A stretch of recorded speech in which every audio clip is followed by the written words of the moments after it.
Olá a todos, sejam bem-vindos de volta. Hoje estamos recebendo o Coronel Douglas Macgregor, veterano de combate e ex-assessor do secretário de Defesa dos Estados Unidos, que todos vocês poderão ver pessoalmente no National Conversation em Dallas, junto com o juiz napolitano e Natalie Brunell no dia 4 de outubro. Vou deixar as informações na descrição. Bem-vindo de volta, Coronel. Espero que esteja tudo bem. Welcome back, Colonel. I hope, all is well. Bom, falar com você, Glenn. Então, quando Trump assumiu o cargo, ele iria, como todos sabemos, acabar com a guerra na Ucrânia em 24 horas. Depois, ele estendeu esse prazo. Novamente, acho que ele realmente quer que isso termine. Mas toda a premissa de se afastar desse conflito parece ter mudado nos últimos dias ou semanas. Agora vemos que Trump está pressionando a Índia e outros países para que parem de negociar com a Rússia. Em um tweet, ele sugeriu que a Ucrânia deve partir para a ofensiva se quiser vencer.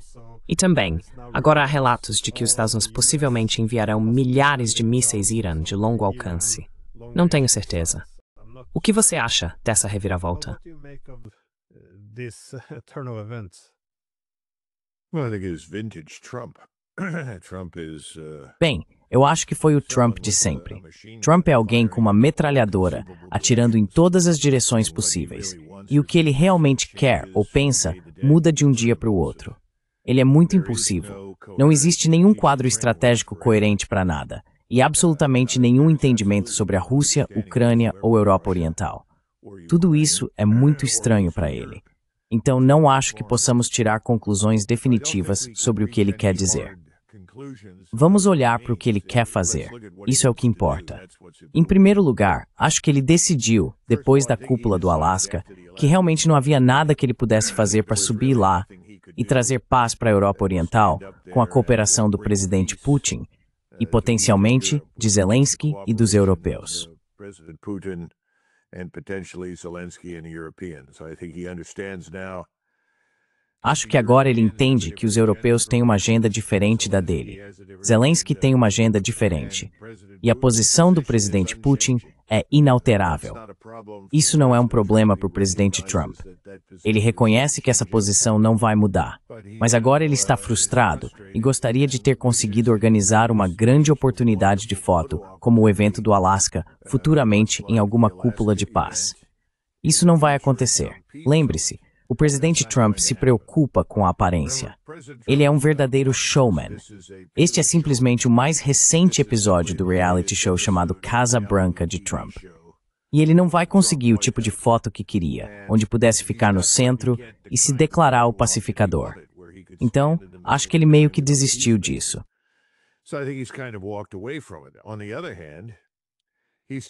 Por outro lado, ele ainda está sob enorme pressão dos neoconservadores dentro do Beltway.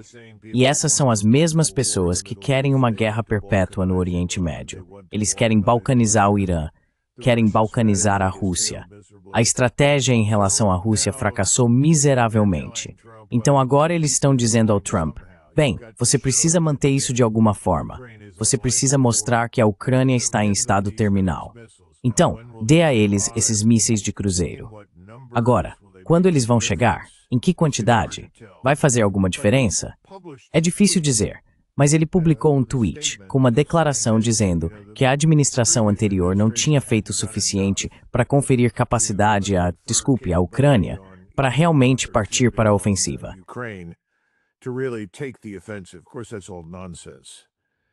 Claro, tudo isso é besteira.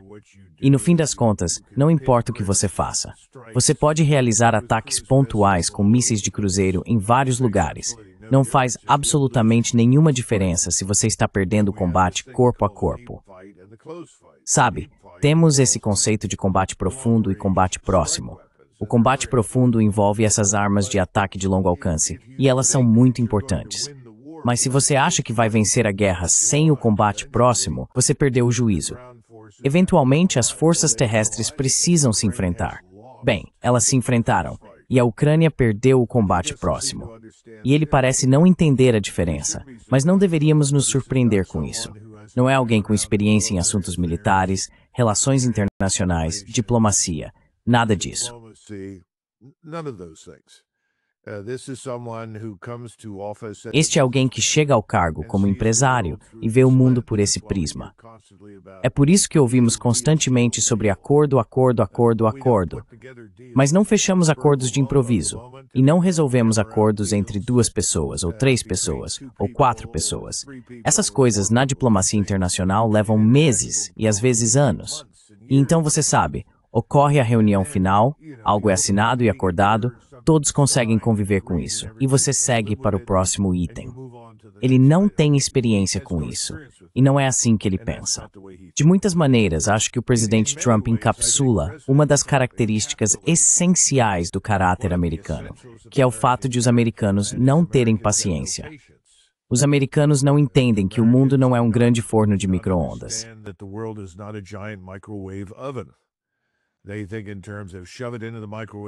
Eles pensam em termos de colocar no micro-ondas, dá 30 segundos e pronto, sai algo que você pode consumir.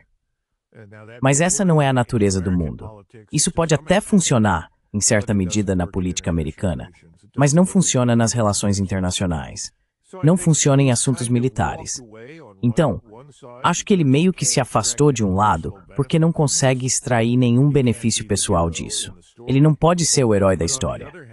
Mas, por outro lado, mais uma vez, ele se esforça para tentar satisfazer ou acalmar pessoas dentro do Beltway que insistem. Você tem que continuar apoiando a Ucrânia. Tem que continuar enviando tudo para Israel. Temos que destruir o Irã. Temos que reescrever, redesenhar o mapa, e assim por diante. Então ele está ouvindo os 2 grupos. E é por isso que você vê esses resultados quase esquizofrênicos.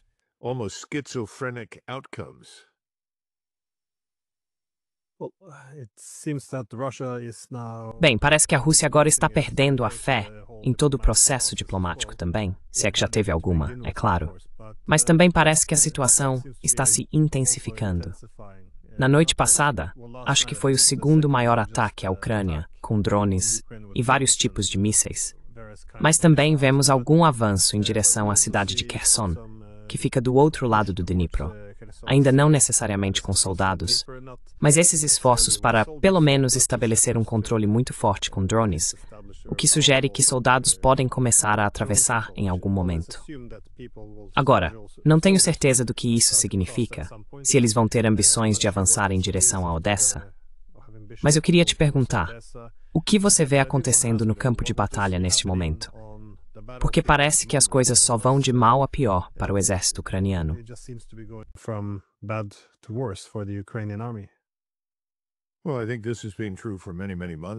Bem, acho que isso já é verdade há muitos meses. Só chegou um ponto de ser mais horrível do que nunca. Você sabe, as perdas russas estavam na casa das dezenas, 30, 40, 50 pessoas por dia. Agora, as perdas russas estão em dígitos simples, ou seja, 10 ou menos em um determinado dia. Os ucranianos, por outro lado, estão praticamente desprotegidos no campo de batalha. Eles não têm defesa aérea ou antimísseis digna de nota. Não contam com o benefício de todas as imagens de satélite sendo transmitidas instantaneamente para pontos-chave. Muitos dos pontos críticos em Chasiv Yar, em Chernihiv e em outros lugares foram totalmente e completamente destruídos. Um grande número de oficiais e suboficiais da OTAN foram mortos nesses ataques. Não ouvimos nada sobre isso, mas foram. Os russos estão no controle total de todo o espaço de batalha.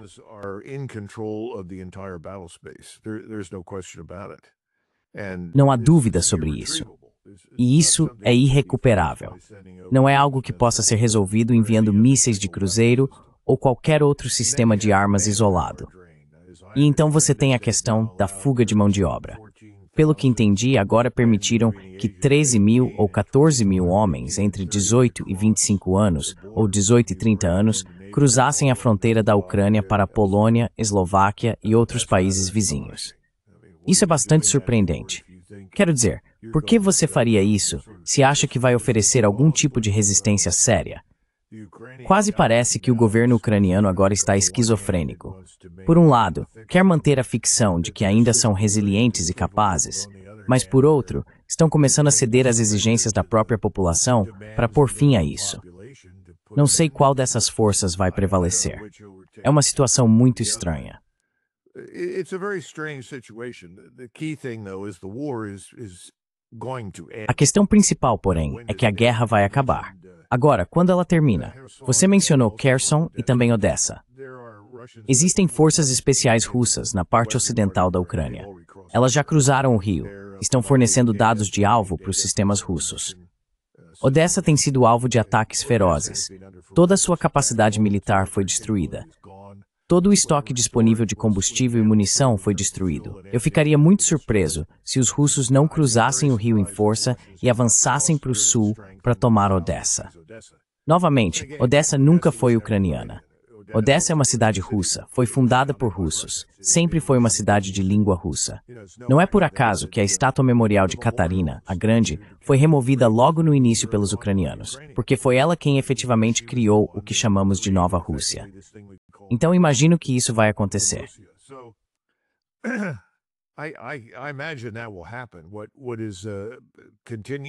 O que ainda não se sabe neste momento é o que os russos farão em relação a Kiev. O que eles farão em relação a essa fachada persistente de um governo. E sabe, o triste é que quando o presidente Putin, não diretamente, provavelmente, mas certamente, o ministro das Relações Exteriores, Lavrov, afirmou categoricamente que Zelensky não é mais um presidente legítimo, que ele não foi, estritamente falando, eleito, que ele não representa nenhum tipo de processo democrático, por mais fachada que isso seja, e que, portanto, eles não vão se reunir com ele. Isso parece não ter sido assimilado pelo presidente Trump, que agora voltou a se aproximar de Zelensky como se quisesse ajudá-lo. Este é o homem que o ofendeu, insultou e não lhe mostrou absolutamente nenhum respeito no Salão Oval.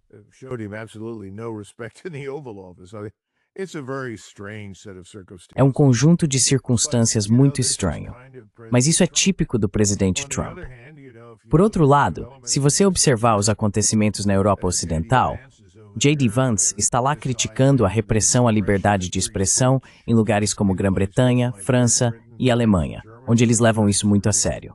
O presidente Trump expressou apoio à Alternativa para a Alemanha, que é um movimento político legítimo, e que, na verdade, venceu eleições recentes e agora corre o risco de ser ainda mais reprimido e apagado do cenário político, pelo menos temporariamente. Um conjunto de circunstâncias muito estranho. Então, tentar entender para onde estamos indo a seguir é uma questão que não é fácil de responder com o presidente Trump.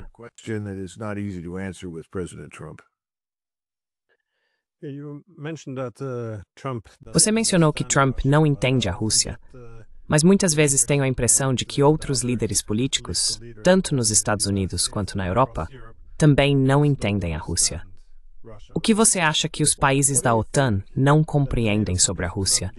E por que eles não conseguem entender o que a Rússia quer?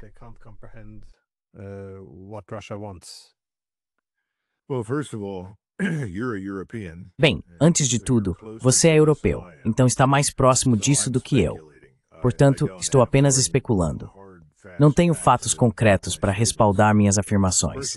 Em primeiro lugar, acho que há líderes europeus que entendem a verdade, mas escolheram a mentira. Eles escolheram a ficção, a narrativa que diz que a Rússia é má, um perigo e uma ameaça, e apostaram seu futuro nisso. Eles sabem que no momento em que admitirem que o que disseram sobre a Rússia é falso, que o que atribuíram à Rússia é falso, e que os interesses de segurança nacional da Rússia no leste da Ucrânia são legítimos e sempre foram desde o início.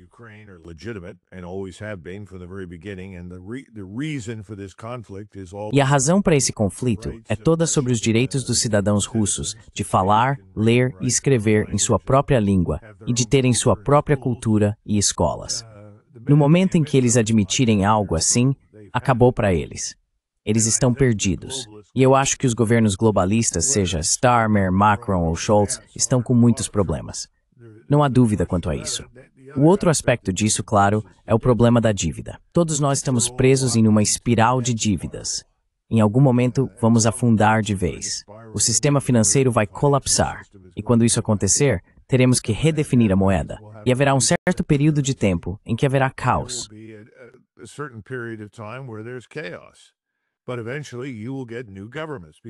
Mas, eventualmente, você terá novos governos, porque existem partidos como a Alternativa para a Alemanha e partidos semelhantes em todos os estados europeus neste momento. Mas ainda não chegamos lá. Estamos nessa zona cinzenta entre o que acabei de descrever e o passado, que é a Rússia é má, a Rússia é ruim, todos temos que resistir. E fazendo esses compromissos impossíveis financeiramente com o aumento dos gastos militares. Você sabe, a Alemanha já não consegue se sustentar como está. Da última vez que estive lá, todo mundo me disse claramente que o sistema de saúde, o sistema de seguro de saúde, estava falido. Isso já acontece há anos. Está falido em vários lugares, mas especialmente na Alemanha e na Áustria.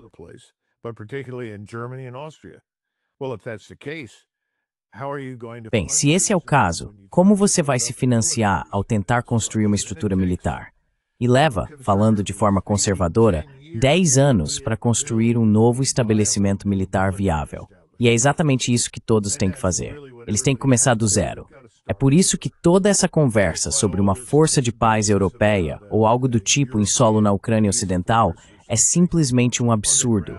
É conversa fiada. É um absurdo sem sentido. O que você vai mandar para lá? O presidente da Polônia, Nowacki, o novo, disse sabiamente que não haverá tropas polonesas em solo ucraniano. Ponto final. Bem, eles já estiveram lá. Já tiveram vários milhares de pessoas mortas ou feridas.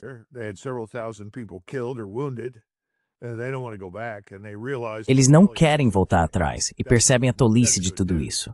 Isso é uma boa notícia, e eles obviamente precisam ir além. Mas eu acho que o modelo de Orbán vai se tornar cada vez mais popular na Europa Central e Oriental. E isso significa o fim da UE e da OTAN. Todas essas coisas estão chegando, elas estão no horizonte. Assim como se você olhar para a nossa situação aqui, o ouro agora é a moeda de reserva, não o dólar. Nassim Taleb vem dizendo isso para todo mundo nos últimos 6 a 12 meses. Ele está certo. Nossa posição é muito frágil. Todas essas coisas vão meio que se juntar e colapsar simultaneamente. E isso vai impedir qualquer outra besteira em termos de guerra na Ucrânia ou guerra com a Rússia. Tudo isso vai acabar.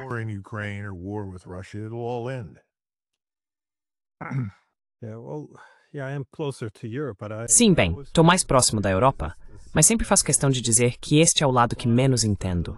Quero dizer, consigo entender a posição russa. Eles veem isso como uma ameaça existencial, ou seja, a incursão da OTAN na Ucrânia. Eles farão o que for necessário. Eu entendo isso. Os ucranianos veem a invasão russa como uma ameaça existencial. Consigo entender por que estão lutando. Se os Estados Unidos querem se voltar para a Ásia e então jogar esse desastre de guerra nas costas dos europeus e eles estão dispostos a aceitar, ótimo. Consigo entender também a posição americana, mas não entendo os europeus.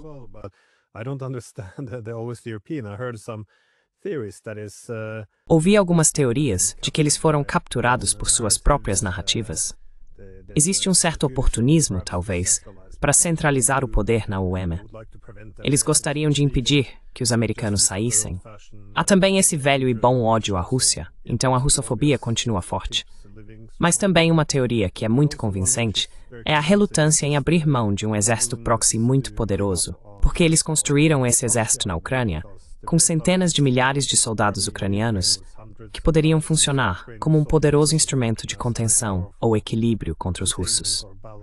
E se aceitarem a opção de neutralidade para a Ucrânia, sabe, no futuro talvez tenham que lutar sozinhos. Não tenho certeza.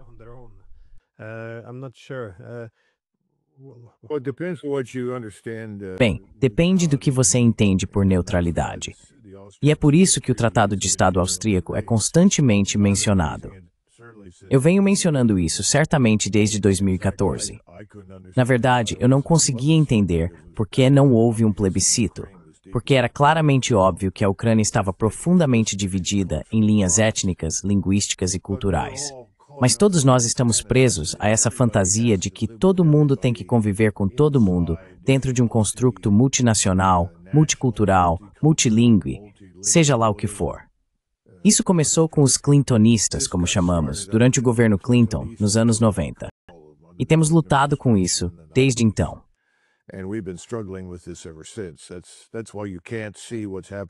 É por isso que você não pode ver o que aconteceu na Ucrânia como algo separado e distinto do que fizemos na Bósnia e Herzegovina ou no Kosovo. Tudo tem o mesmo objetivo, que é transformar a Europa nessa bagunça multicultural, com fronteiras abertas e sem identidade nacional, sem cultura nacional. É uma espécie de bolchevismo em uma nova forma. O interessante é que o lugar onde o bolchevismo começou se tornou o baluarte da identidade nacional, da cultura nacional. E a Rússia está defendendo a Europa de maneiras que ninguém jamais antecipou. Os russos estão dizendo a todos, nós somos russos, não vamos nos tornar outra coisa, porque vocês não são europeus. Eventualmente os europeus vão entender isso.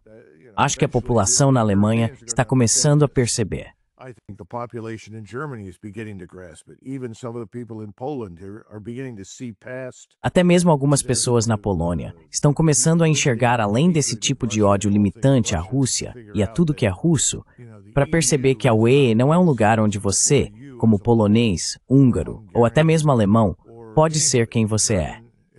A UE é esse povo altamente centralizado que está lá para ditar tudo o que você será. E essa coisa que chamamos de valores europeus, que é absurda por si só, está sendo usada como um instrumento para forçar todos à submissão. Abra suas fronteiras, aceite mais africanos, aceite mais pessoas do Oriente Médio e do Sudoeste Asiático, deixe todos entrarem, e então todos ficaremos felizes. Sabe, até na Alemanha, onde os alemães têm aguentado isso sem parar desde 2015, por 10 anos, eles finalmente começaram a perceber que isso é uma catástrofe. É impossível. Mas sabe, quando você pergunta, você entende a Rússia? Eu não acho que eles entendam completamente o que acabei de descrever, mas estão começando a perceber.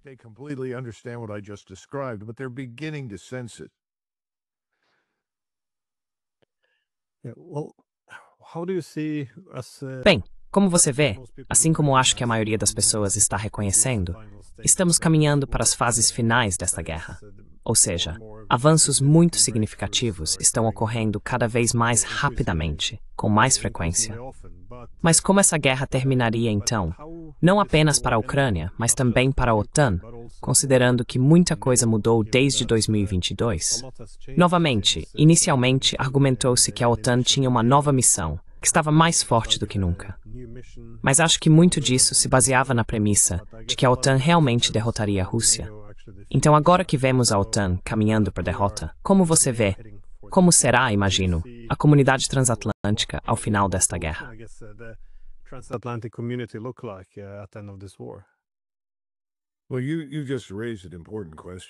Bem, você acabou de levantar uma questão importante.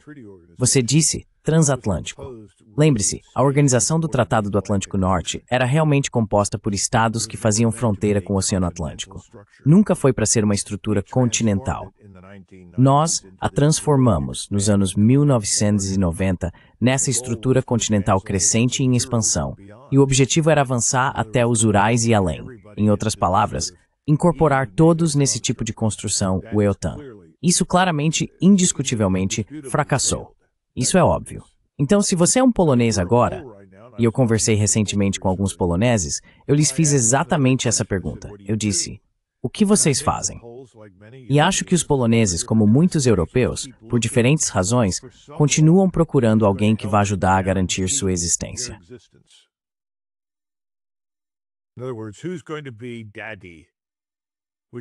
Em outras palavras, quem vai ser o papai? Que, claro, foi o termo que Rutte usou para descrever os europeus ou algo assim, ou usou para descrever Trump como uma espécie de padrinho da OTAN, o que obviamente Trump adora. Isso é música para os ouvidos dele. E a verdade é que não haverá padrinho. De Gaulle já previa isso nos anos 1960. Bismarck, lá nos anos 1870, sempre dizia que todas essas decisões importantes precisam ser decisões nacionais, baseadas em interesses nacionais. Essa história de tomada de decisão coletiva, ele costumava criticar o coletivo europeu, o concerto da Europa, como uma bobagem. Em outras palavras, os poloneses precisam decidir o que é do interesse deles, e foi isso que eu disse a eles. E se você acha que pode assinar um acordo com Washington que garanta sua segurança onde você vive, está muito enganado. you're very much mistaken. You might as well go back to 1939. Você bem que poderia voltar a 1939 e tomar as decisões muito burras que foram feitas naquela época, quando sempre era preciso escolher. Você tinha que escolher de um lado ou de outro. Vai ser a Alemanha ou vai ser a União Soviética? Você não escolheu nenhum dos dois. E o que aconteceu? Foi esmagado pela União Soviética e pela Alemanha. E aliás, Piłsudski, o líder deles na época, ele morreu, obviamente, antes disso, mas ele avisou em seu leito de morte: vocês precisam fazer uma escolha. Agora, os poloneses não podem construir o Forte Trump, agradar o ego do Trump e esperar que isso seja o ingresso para segurança e salvação permanentes. Isso não vai funcionar. Nós não moramos na Europa. Os europeus moram na Europa. Nenhum dos europeus, francamente, parece querer estar em parceria próxima com qualquer um de seus vizinhos.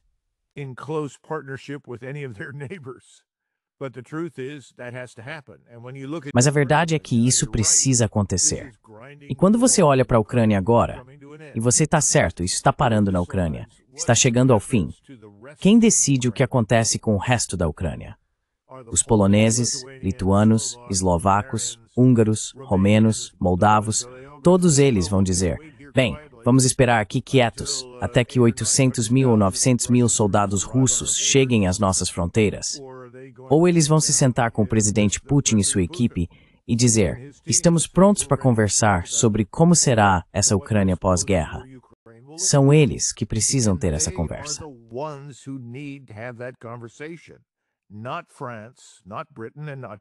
Nem a França, nem a Grã-Bretanha, nem a Alemanha. Agora você pode argumentar que os alemães, por razões históricas ao longo dos últimos 1000 anos, têm raízes profundas na Europa Central e Oriental, sem dúvida. Acho que eles deveriam estar muito interessados. Mas o resto dos europeus ocidentais? Absolutamente não. O que eles têm a ver com isso? E o que nós temos a ver com isso? Podemos apoiar, e acho que é isso que o presidente Trump deveria considerar. Ficaremos felizes em apoiar uma conferência desse tipo, sabe? E assinaremos a solução que você e Moscou alcançarem em conjunto. E acho que isso poderia ser feito. Mas neste momento ninguém está dizendo isso.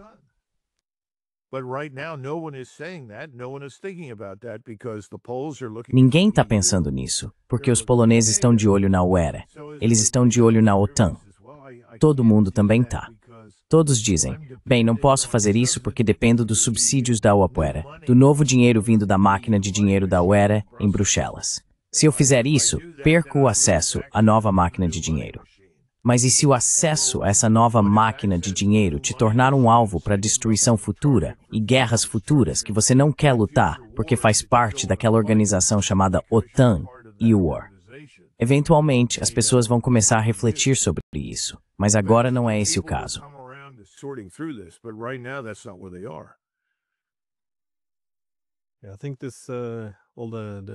Acho que a busca por esse papai, ou por uma segurança permanente, como você disse, era o sonho da ordem unipolar. Porque, tradicionalmente, os estados precisam aceitar a competição por segurança. Ou seja, quando um estado aumenta sua segurança, isso pode diminuir a segurança de outro. Após a Guerra Fria, toda a ideia era: bem, não precisamos levar em consideração a segurança dos outros para mitigar a competição por segurança. Porque dentro da OTAN, e sob o guarda-chuva dos Estados Unidos, seremos simplesmente tão poderosos.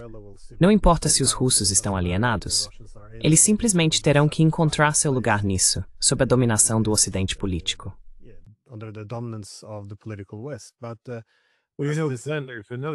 Há outro aspecto interessante nisso.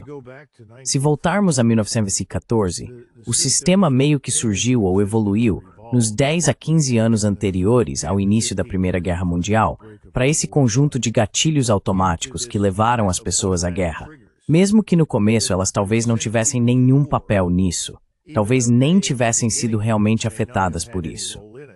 Então, a pergunta que faço aos europeus o tempo todo é: por que vocês querem fazer parte de alianças que podem, no fim das contas, arrastá-los para uma guerra que vocês realmente não querem lutar, simplesmente porque essa aliança teoricamente garantiu sua segurança? O único verdadeiro garantidor de segurança para qualquer país é o seu próprio povo.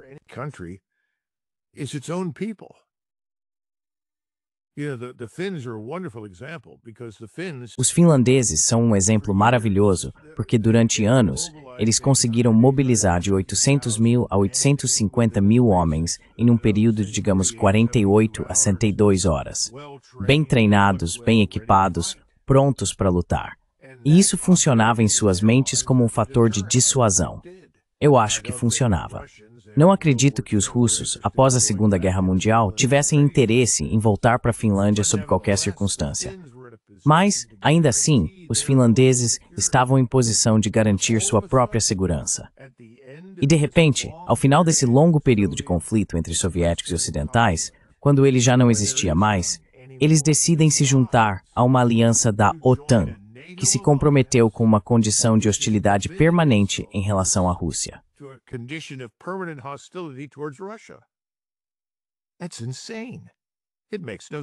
Isso é insano, não faz sentido.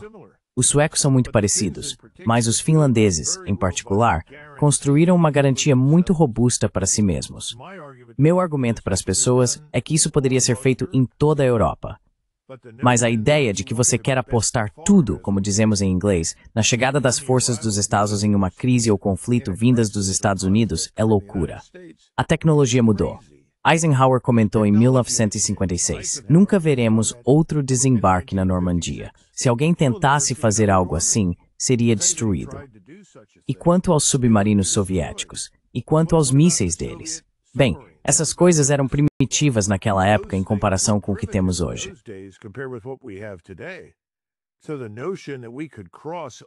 Então, a ideia de que poderíamos atravessar oceanos impunemente e enviar centenas de milhares, se não 1 ou 2 milhões de soldados para o combate, seja na Ásia ou na Europa, é uma loucura. Isso não vai acontecer. Então, por que você iria querer se amarrar a uma garantia tão vazia? E eu acho que, em particular, o presidente Trump pensa assim. Eu sei que ele sentia muito fortemente que os europeus deveriam ser seus próprios primeiros socorristas. E acho que é por isso que ele exige um aumento nos gastos com defesa. Infelizmente. Gastos com defesa não significam necessariamente capacidade militar. O que estou falando é de uma capacidade militar real que os europeus criem para si mesmos, para seus próprios propósitos, para garantir sua própria segurança.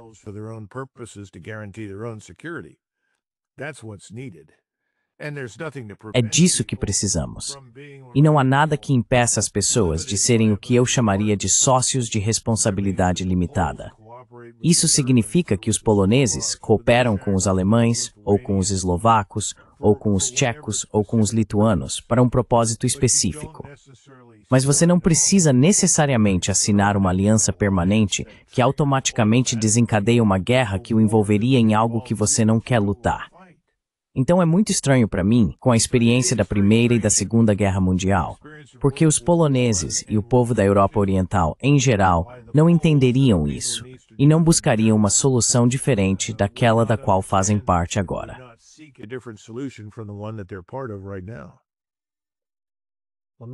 Não tenho certeza se a memória histórica deles é tão boa assim. Quero dizer, vi o presidente finlandês Stubb quando ele estava conversando com Trump. E a lição histórica dele foi, sabe, você não pode apaziguar a Rússia, tem que confrontá-la. Mas toda a história da Finlândia foi, eles se tornaram neutros, e então as guerras acabaram, e eles tiveram um papel bem-sucedido como Estado neutro, até abandonarem isso. Então, parece que a solução deveria ter sido que a Ucrânia se tornasse mais parecida com o que a Finlândia foi. Mas em vez disso, a Finlândia está se tornando o que a Ucrânia é. Mas você argumenta que, como a OTAN está morrendo, agora é necessário um novo pensamento sobre a segurança europeia e a arquitetura de segurança.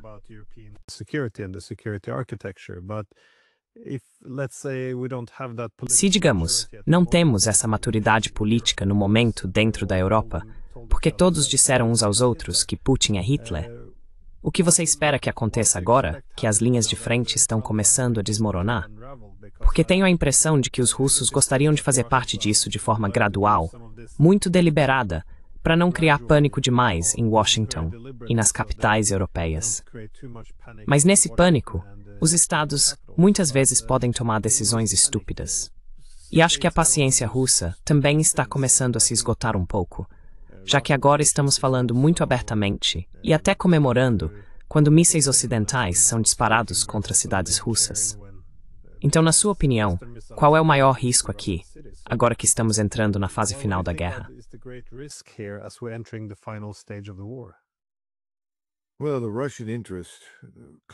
Bem, o interesse russo claramente declarado neste momento é: queremos uma solução para o conflito que não exija que em 2, 5 ou 10 anos tenhamos que retomar o conflito. Em outras palavras, eles não querem lutar novamente por isso.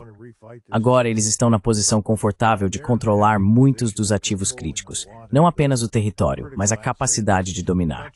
E por fim, lembre-se, a verdadeira questão desde o início foi: quem está disposto a lutar?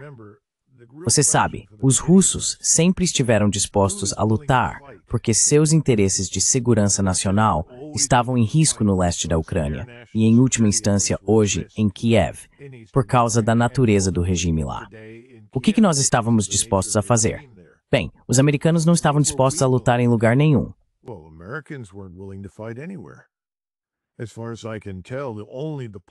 Pelo que posso perceber, apenas os poloneses estavam dispostos a ir em algum número significativo e ficar lado a lado com os ucranianos para lutar com eles. Isso não deu muito certo. E acho que o presidente Duda sabiamente disse: chega, não vamos repetir essa loucura. O ponto principal é que não estamos dispostos a lutar na Ucrânia. A Rússia está. A Rússia sempre esteve disposta a lutar lá porque é do interesse estratégico vital deles. Então, se não estamos dispostos a lutar, é melhor sentarmos e conversar. E é isso que eu diria aos europeus. Se vocês não estão dispostos a lutar, e eu acrescentaria mais uma coisa, os europeus realmente não são capazes de lutar. Eles não têm as forças à disposição.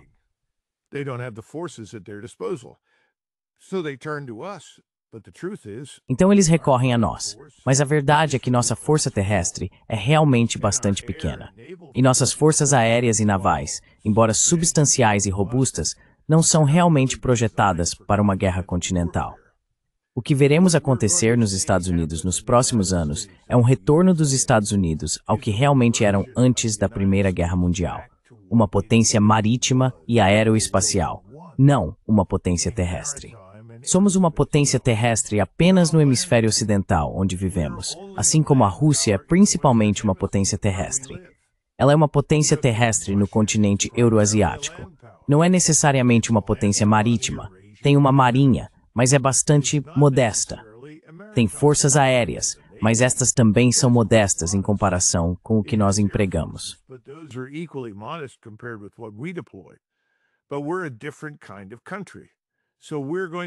Mas somos um tipo diferente de país, então vamos voltar ao que historicamente sempre fomos. Não vamos continuar sendo uma potência terrestre global. Basta olhar para o tamanho e o alcance das forças que temos ao redor do mundo. E o que você viu acontecer nos últimos 80 anos? Elas diminuíram drasticamente. A cada década, temos menos forças em solo no exterior. Em breve, não teremos nenhuma no hemisfério oriental. Certamente não além das forças especiais e das forças de operações especiais. Então acho que o que estou tentando dizer é que as pessoas precisam se enxergar a partir de uma situação geográfica, histórica e cultural. Todo mundo diz: bem, a América está em retirada.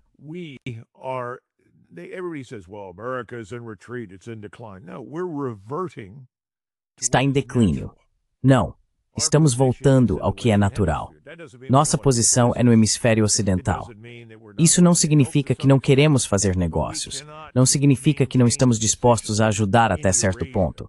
Mas não podemos manter uma posição na Eurásia em terra como fizemos há 80 anos, ou 50 anos, ou 30 anos. Isso não é mais possível, nem faz sentido para nós. Mas toda a tentativa tem sido demonizar a Rússia e a China, e eventualmente o Irã, essas potências, para justificar gastos massivos com defesa nos Estados Unidos e o envio de forças ao exterior. Mas isso está enfraquecendo. Os americanos realmente não apoiam isso, e eles têm outras prioridades mais importantes em casa.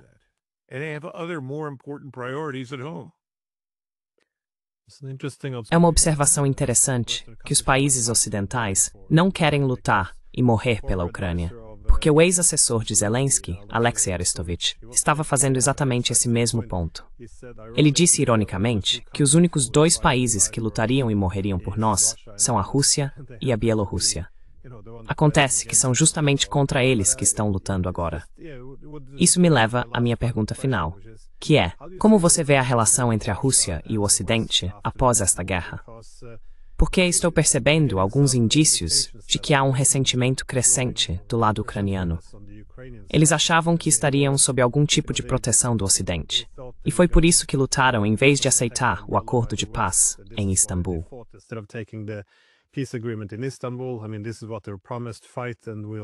Quero dizer, foi isso que prometeram. Lutem, e daremos tudo o que vocês precisam para vencer. Em vez disso, eles são vistos como sendo usados como um proxy.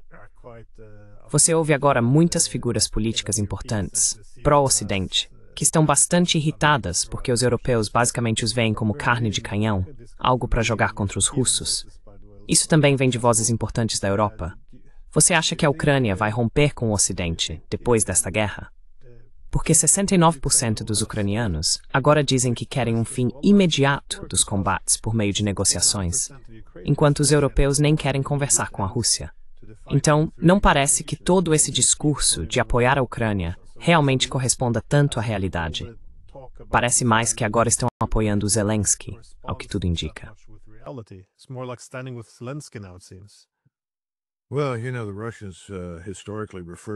Bem, você sabe, os russos historicamente se referem à Ucrânia como a esposa infiel da Rússia. Provavelmente não é uma boa analogia. Acho que os ucranianos em particular, e você tem que considerar mais uma vez, eu entendo que você está familiarizado com isso, existe essa região chamada Ucrânia Ocidental, grande parte da qual costumava ser chamada de Rutênia sob o Império Austríaco. E então era Galícia, parte disso, Volínia. Essas áreas ficam realmente no oeste. E o centro de gravidade delas era mais ou menos Lvov, que anteriormente era Lemberg, sob os austríacos. As pessoas que vivem lá se veem, e eu concordo com elas, acho que estão certas, como fundamentalmente ocidentais.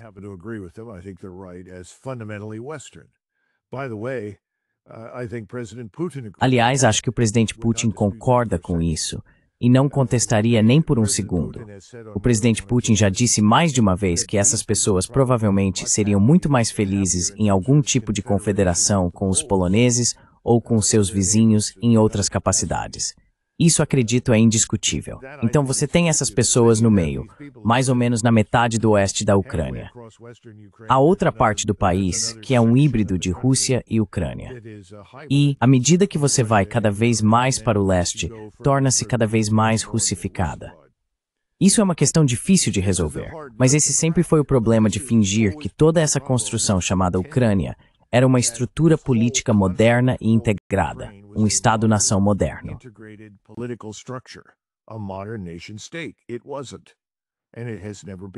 Não foi, e nunca foi. Então não sei exatamente o que acontece depois que tudo acabar, mas acho que os russos vão nos tratar no Ocidente, por pelo menos as próximas 2 décadas, com considerável desconfiança. Eles vão manter conosco o que eu chamaria de uma paz fria.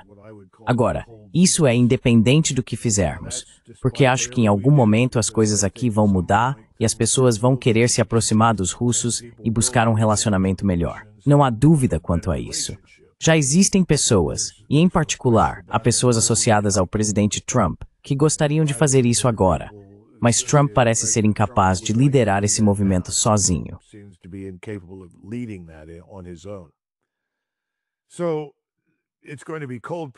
Então vai ser uma paz fria, pelo menos do ponto de vista de Moscou em relação a nós. Os russos enfrentam uma questão de identidade que diz somos tão asiáticos quanto europeus. Esse foi o argumento que Dostoiévski apresentou lá nos anos 1870. Ele dizia, veja bem, nós não somos realmente europeus, somos quase asiáticos, e os europeus sempre nos trouxeram grandes problemas. Continuamos nos envolvendo nas guerras deles. Deveríamos nos afastar desses europeus. Mas isso nunca acontece de verdade, como você sabe, porque os russos são, estritamente falando, um povo europeu. Eles não fazem parte do complexo asiático, por assim dizer. Havia uma velha história contada pelo embaixador britânico em São Petersburgo, ou em Moscou, na Rússia, durante as guerras napoleônicas. E ele estava muito frustrado.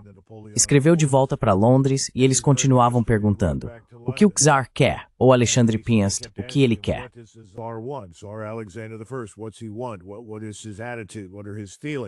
Qual é a atitude dele? Quais são os sentimentos dele? E ele continuava dizendo: bem, quando ele está em São Petersburgo, é muito pró-Ocidente. Mas quando você fala com ele em Moscou, não é. Ele disse: então é essa esquizofrenia. O que é a Rússia? É asiática? É europeia? E aparentemente com Alexandre Pion, que francamente era mais alemão do que qualquer outra coisa, dependia de em qual capital ele estava morando em determinado momento. Mas eu acho que nós envenenamos a relação, nós, americanos, e muito com os russos por muito tempo. Isso é triste. Se houver a mudança que eu acho que está por vir nas elites governantes, nas elites políticas, nas classes dominantes da Europa Ocidental, então acho que as coisas podem melhorar mais rápido lá com a Rússia. Mas conosco, não por muito tempo.